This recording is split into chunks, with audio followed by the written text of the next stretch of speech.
تمام قسم کی تعریف، توصیف، بڑائی، بزرگی، کبریائی اس وحدہ لا شریک کے لیے لائق و زیبا ہے، جو اس کائنات کا خالق، مالک، مدبر اور پالنہار ہے۔ بعدہ ہمیشہ ہمیں درود و سلام نازل ہو اللہ رب العالمین کے چنیدہ برگزیدہ انبیاء اور صلحاء پر، بالخصوص سید الثقلین ہادی کونین جناب محمد عربی صلی اللہ علیہ وسلم پر، اللہم بارک علیہ وسلم علیہ۔ حاضرین جمعہ، سب سے پہلی آیت خطبہ مسنونہ کے بعد جو سب سے پہلی آیت پڑھی گئی ہے کہ والتین والزیتون وطور سینین وہذا البلد الامین، قسم ہے انجیر کی اور زیتون کی اور طور سینا پہاڑ کی اور امن والے شہر کی۔ اس سے مراد امن والے شہر سے مراد مکہ مکرمہ ہے، جس میں قتال کی اجازت نہیں ہے، اور جو اس شہر میں داخل ہو جائے اسے امن حاصل ہوتا ہے۔ بعض مفسرین کہتے ہیں کہ یہ دراصل 3 مقامات کی قسم ہے، جن میں ہر ایک جگہ میں جلیل القدر پیغمبر مبعوث ہوئے ہیں۔ تینوں مقامات پر جلیل القدر پیغمبر بھیجے گئے ہیں، ان جگہوں پر انہیں نبوت ملی ہے، اور ہر ایک جگہ میں جلیل القدر پیغمبر مبعوث ہوئے ہیں۔ انجیر اور زیتون سے مراد وہ علاقہ ہے جہاں پر اس کی پیداوار ہوئی، اور وہ ہے بیت المقدس، جہاں حضرت عیسیٰ علیہ السلام پیغمبر بن کر آئے۔ وطور سینا پر حضرت موسیٰ علیہ السلام کو نبوت ملی، اور شہر مکہ میں سید الرسل خاتم الانبیاء جناب محمد الرسول اللہ صلی اللہ علیہ وسلم کی بعثت ہوئی۔ ان 3 مقدس مقامات کا 3 جلیل القدر پیغمبر سے تعلق ہے۔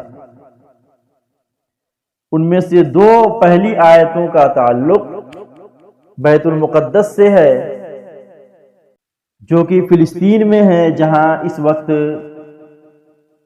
جنگ چل رہی ہے۔ تو سب سے پہلی بات کی مسجد اقصی، بیت المقدس یا بیت المقدس، یہ دنیا کی دوسری مسجد ہے۔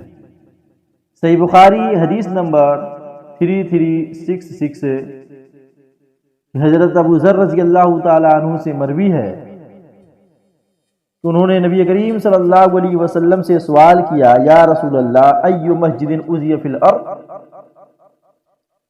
اس روئے زمین پر سب سے پہلے کون سی مسجد بنائی گئی؟ تو آپ صلی اللہ علیہ وسلم نے فرمایا المسجد الحرام، مسجد حرام۔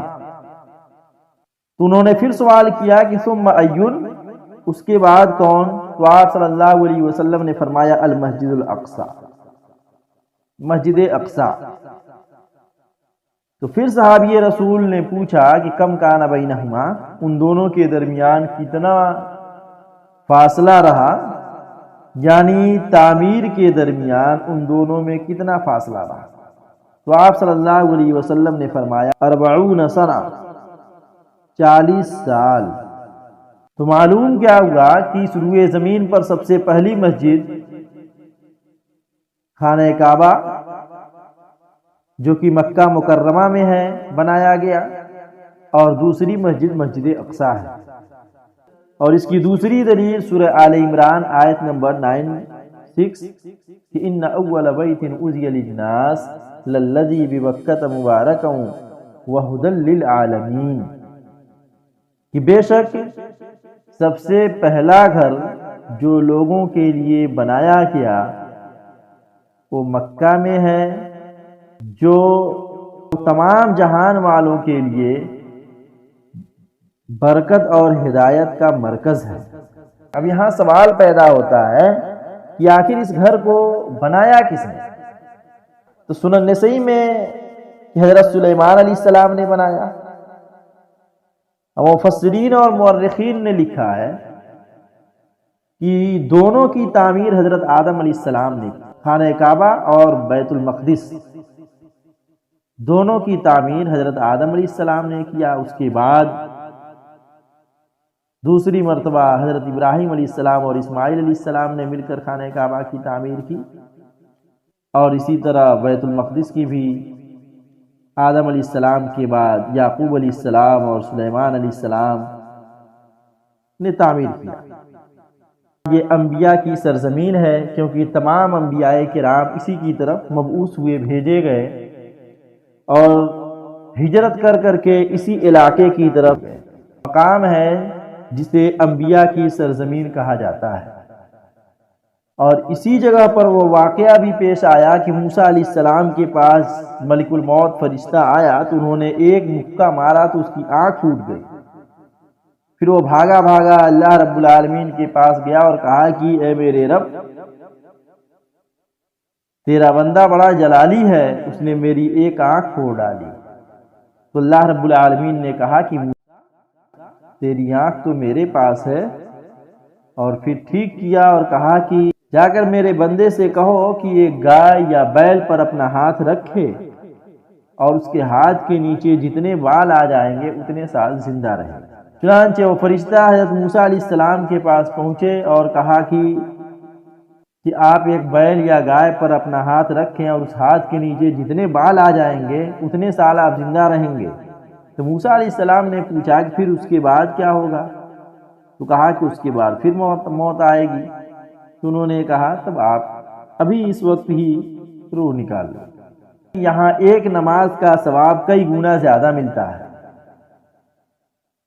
صحیح روایت کے مطابق کہ ایک رکعت نماز کا ثواب 250 رکعت کے برابر ملتا ہے۔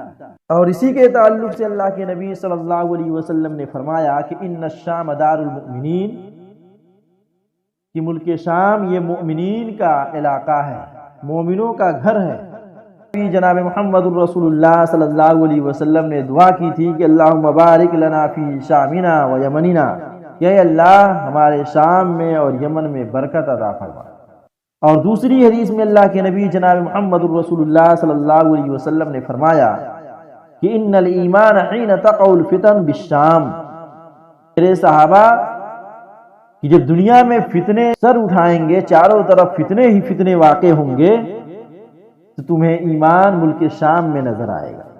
اور فلسطین ہی کی وہ سرزمین ہے جہاں سے نبی کریم صلی اللہ علیہ وسلم کو معراج کرایا گیا، جیسا کہ اللہ رب العالمین کا فرمان ہے سبحان الذی اسری بعبدہ لیلا من المسجد الحرام الی المسجد الاقصی الذی بارکنا حولہ لنریہ من آیاتنا انہ هو السمیع البصیر، کہ پاک ہے وہ ذات جس نے اپنے بندے کو راتوں رات مسجد حرام سے مسجد اقصی لے گیا، جس کے ارد گرد اس نے برکتیں رکھی ہے تاکہ اپنی آیت اور کرشمات کا نظارہ کرائے، بے شک وہ سننے والا اور دیکھنے والا ہے۔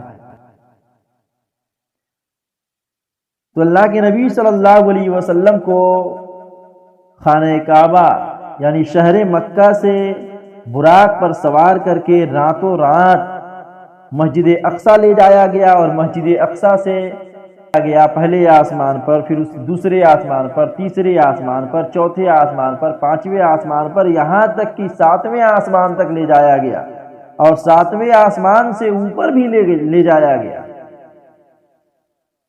جہاں فرشتوں کو بھی جانے کی اجازت نہیں ہے۔ اللہ رب العالمین کے پاس گئے، اللہ رب العالمین سے راز و نیات کی باتیں کی، جنت کے نظارے دیکھے، جہنم کے انگارے دیکھے، اور وہیں پر اللہ رب العالمین نے نماز جیسا تحفہ بھی نبی صلی اللہ علیہ وسلم کو عطا کیا۔ دو طرح کی روایتیں ملتی ہے، یا تو جاتے وقت یا اتر کے آتے وقت وہاں پر اللہ کے نبی صلی اللہ علیہ وسلم کو امام الانبیاء کا خطاب ملا۔